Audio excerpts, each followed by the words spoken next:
tumakas sa kulungan gamit ang miso soup. Ikinulong siya sa Abashiri Prison, ang kulungan para sa mga pinakamasasamang kriminal sa Hokkaido.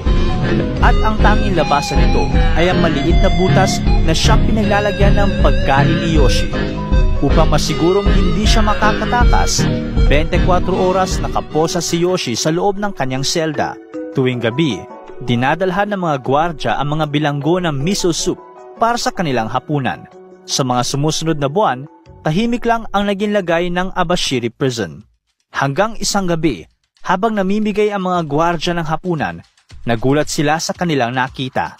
O sa mas tumpak na termino, nagulat sila sa hindi nila nakita. Nakatakas na naman si Yoshi Shiratori. Pero paano? Hanggang sa isang gabi, habang kinakain ang gabi-gabing miso soup na hapunan, may naisip pang preso. Ang miso soup ay isang maalat na sabaw na kinakain pang hapunan. Ito ang ginamit niya para makatakas.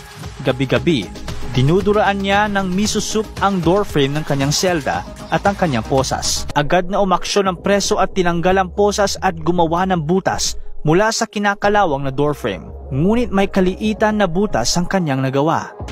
Lumabas mang may pilay sa katawan, ang importante ay malaya na naman ang sikat na escape artist.